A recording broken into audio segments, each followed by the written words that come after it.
Welcome back to Celebrity Radio. It's Alex Belfield talking to some of the biggest stars in the world and talking about some of the biggest tours too. David Gest, ironically named David Gest is not dead but alive with Soul Tour, is still going ahead after the death of the star earlier in the year. Stars include the Stylistics, Piebo Bryson, Rose Royce and Frida Payne, who will be appearing with Dina Carroll and Denise Williams. The tour starts on July 1st and ends in Nottingham on July the 13th. We've got an exclusive interview today with Imad Handi, David's best friend and producer of the tour, who joins us on the phone now. Imad, how are you? I'm well, how are you? Yeah, I'm good. I'm sorry we're talking under these circumstances because I was a big fan of David. I thought he was incredibly witty and funny and played the game beautifully. It's a great shock, this, isn't it? It was a very big shock, and we had so many plans for the future, and unfortunately, those plans are just going to be me by myself now and carrying them out. Let's set up your friendship with him to begin. How did you meet? Well, we met about 16 years ago by accident, yeah. And I think they always say most of the accidental friendships are most really the best ones. And we met out, we actually met in a nightclub. And I started working for David straight away. And the relationship just grew from there. Went from working with him to becoming best of friends. David was a character and a personality. Was he different privately than he was on the telly? Because he was a tease, wasn't he? I did a couple of warm-ups where he was in the show and he would set up lines so he could get his gags out. He loved to toy with people like me, didn't he? Oh, he loved it. He loved it. And he was like that in real life as well. The amount of times David would actually play gags on me, you know? Right. And especially when we were on tour. And he'll get me to do something which was basically does not exist. Right. You know? And like, you stupid little... but a lot of those jokes, you always say, Imad, if you laugh at my jokes, then I'm going to tell them to the people because they will laugh too. Yes. And then, of course... And then, of course, we go back to January and Big Brother, which was where the death joke started, ironically. And then, of course, he passed away just a couple of months later. He didn't seem himself in January. When did you know that he wasn't well? Well, he actually wasn't well before that, yeah. He was feeling a bit under the weather. And unfortunately, it just continued to continue. And David was one person never to really go to the doctors and look after himself. So unfortunately, he was always on the go. He was a perfectionist, so everything had to be perfect. And his health was second to none, really. Like, he left that last. Mm. Did you know prior to his death in that hotel room that he was seriously ill, or did you just think he was poorly? I actually believe he was poorly, yeah. And David always screamed wolf. I'm ill. And unfortunately, I do remember saying to him, like, are you sick? Do you want me to come take you to the hospital? Do you want to take this? And he's like, no, I'm okay. So if someone's telling you they're okay, then there's nothing you can really say, really, can you? No. You know, and we're talking about David here. Yeah. Yeah, and that's the other thing about him. I never really got to understand where the real David started and the fake David ended and began, because he was such a personality and such an enigma in a way. Was he a happy man? He was a happy man. He had his moments in life where he just wanted to be understood. He just wanted to be accepted by the people. He just wanted to be normal. Yeah, but he felt that if he never lived this celebrity lifestyle, that people wouldn't accept him. And to be honest with you, that wasn't the real David. The real David was happy to have a bag of chips and bees on toast for dinner. Mm.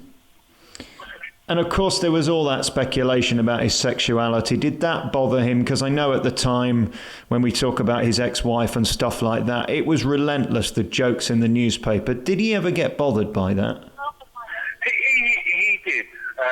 But at the same time, he never really let it get to him. If you're going to let stuff get to you, then it's only going to hurt you even more. You know? So he always knew that he should just hold it back to one side and wind blow over, Right. they say. And then, of course, he came to England and we fell in love with him. We love a character over here. He seemed to have an affinity with England more than America in recent years. And, of course, he was scattered here. He had his ashes scattered in the north, just outside, well, in Yorkshire, wasn't it? Why was England the place he loved the most and wanted to be laid to rest? Because he became more famous in England. Yeah. Simple as that. Reason. Yeah, he just loved it. He was shown so much love from the English people more than he was shown from the Americans, to be honest. And he just loved that, and that's what made him want to stay in England. And I guess he was a one-off, wasn't he? I mean, he was the man that loved attention. Yes, he certainly loved his attention. So, but like he knew that at the end of the day, like England was his home, and this is where he wanted to stay. He made so many new friends, and a lot of friends that he made in England were just normal people, right? Not like the celebrity A-listy, B-listy in America. If anything, he made more Z-lister friends. Right. Yeah. And then in terms of his legacy, how successful was he? I mean, he died in a very lovely hotel. Was he a millionaire? Was he a billionaire? Was he successful? He was very successful. He was a millionaire, yeah. He was successful. A lot of rumours came up after he died that he was broke, which were not true. Like, he left a lot of money to a lot of people in his will, yeah. He had assets raised into millions. His memorabilia collection was worth millions, you know, and he was a very successful person. And he was very successful from a young age. Yeah. Yeah. Well, and of course, working with Michael Jackson, it doesn't get any bigger than that. I guess for him, he never really recovered from that. That was a huge blow to him emotionally and personally when Michael died, wasn't it? It was. And also when Whitney Houston died, he as well, he loved Michael. I remember when Michael died and he was actually in tears, you know. And we had this whole conversation, and when Whitney Houston died, he was in tears. These were his closest friends. And before he died, he was actually organising an auction for the Whitney Houston estate for some of her memorabilia. Right. So the Houston family asked him to take control of it. So you can see how close they were and trusting with him. It's a very crass question, but a lot of people have been asking, where has he left all his money and items to? Has this gone to family and friends? Who did he leave his stuff to? It went to... David's one of these people where he's really, truly... He loved a lot of people. And he made sure that everybody he loved were taken care of in his will. Yeah, and a lot of people appreciated what they've got from him, from his will. And hopefully it'll just do good in society. We saw people like Kerry Katona come out afterwards who claimed she was devastated. Was he really friends with people like that? Because it seemed like he must have had 29 hours in the day. He got a lot done, didn't he? No, he had 36. Incredible. He had 20 hours in the day. But yeah, he had friends. David was good at making friends, people like Kerry Katona and Kim Marsh and people like Jimmy Harkness from Coronation Street and Dean Gaffney. These are all like his close friends. Did he know, do you think? I'm wondering about David because he wasn't stupid and he knew how to play the media game. The fact that he named a tour David Gest Not Dead Tour and months later was dead, was this some joke you think he was playing? Did he know he wasn't well and in fact was seriously ill, do you think? Or was this just an unfortunate timing? This was just an unfortunate timing. Yeah. Yeah. It was literally an unfortunate timing. We even said that he basically wrote his own death will. Like, he killed himself by saying that. And it's just one of those things that unfortunately it happened and it happened. So all we can do now is just move on and try and make things right. And as for those last few days, there was much in the paper because they love to say that people are miserable and lonely and alone. Was he alone and was he depressed? Because that's one of the accusations. Oh, no. Not at all. Right. Yeah, he wasn't alone. He was feeling sick, yes, but he wasn't alone, and he wasn't depressed. That's for sure. He had a lot to do. He had a lot of work to do, and he knew he had to do his work. You know? And your last conversation with him, when did you last get to see him? I saw him back in February because I've been busy with commitments as well with work.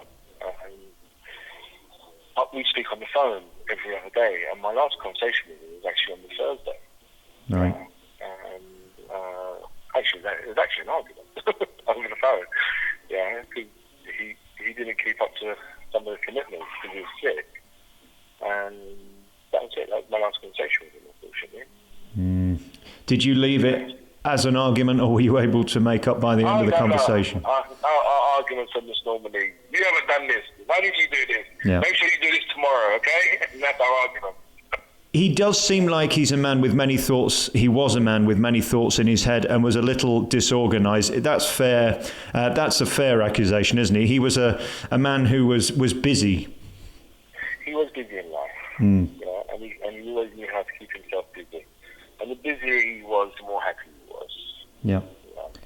And the medication stuff, we've seen it so many times. And of course, the irony with Michael Jackson and these similars, I suppose. Was that an issue that you were aware of, that he was on medication and needed tablets, or was it just a period that he was going through because he was ill? It was just, no, the only medication he was on, he's diabetic. He had stage 2 diabetes. Yeah. And his blood pressure pills. Yeah. You know? It's a great loss to show business, and I'm sorry, because he brought great life and fun to any program he was on. And I guess for you now, the legacy lives on through this tour, which will go ahead. David Gest is not dead, but alive with Soul Tour, which he did a similar show just back last summer. And again, it was a great success. Funnily enough, I was just talking to Bill Medley in Vegas a couple of weeks ago, and it really did well, that tour, and bringing all these stars back. That was his passion, wasn't it? Keeping music alive. Passion. And again, that was my production. I produced that tour. Wow. Yeah. So if people came out to see that tour and they enjoyed it, then by all means, that was actually my one. And hopefully, if you come out and see this one, you'll see just as good. Well, I'm going to come and see this in Nottingham. What is great is that you're getting all these people together who, in my eyes, when I just saw, as I say, Bill Medley a few weeks ago, you know, these guys are now in their 70s. For him, Time of My Life is the most played record on US radio in history. And when you get people like Dina Carroll and Denise Williams and Piebo Bryce and Rose Royce, Frida Payne, Band of Gold, that song, to hear those songs recreated live is such a thrill, and to get them all on one bill. How do you manage that? How do you get all those people to do it? By being friends with them all. Right. Trust. Yeah. It's all trust. And by being friends, and between us, I was having a conversation with Denise Williams yesterday, and he said, listen, we're all doing this because we're all friends. We're actually like a family, yeah. So we just keep on going as a family, and we'll just keep entertaining people. And will you do a tribute to David at the beginning or the end? How will you address that? Because it's sort of the elephant in the room, isn't it? Yeah, the whole tribute is actually throughout the whole show. Right. Yeah, so it's how David would have wanted it, and everybody gets to say a few things about David. And the tribute itself is that it's through the whole show. Yeah. As if David was there implementing himself, and it's just to show people, like you said, who was the real David, right? Yeah, behind the celebrity fiction, yeah. And we want to show people the real David, the man behind it all, yeah. Who was he? This is who he was. And what a legacy! The people he knew and worked with. It's so rare to have that access, isn't it? The stories he must have been able to tell privately. Oh, amazing. And I was honoured to actually live a lot of those stories in the last 16 years. You know, and through him I met a lot of my childhood celebrities that I've always wanted to meet in life. And in all honesty, I actually became friends with a lot of them as well. Yeah. Yeah, and so for me it was actually a dream come true. Yeah, he was an incredible man, and what a spirit. I would have loved to have been his PR in a way, to see him walk out those studios when he'd wound up people like me who took him seriously. That was the thing about David. You could never fully trust where he was going to be legitimate, because he loved to tease, didn't he? Yes. He loved to let people know that his stories were real. Yeah. And he had his cousins. Yes. And he had his aunties and uncles, which I won't say their names. Didn't he do one on Loose Women I remember seeing once, which made me roar?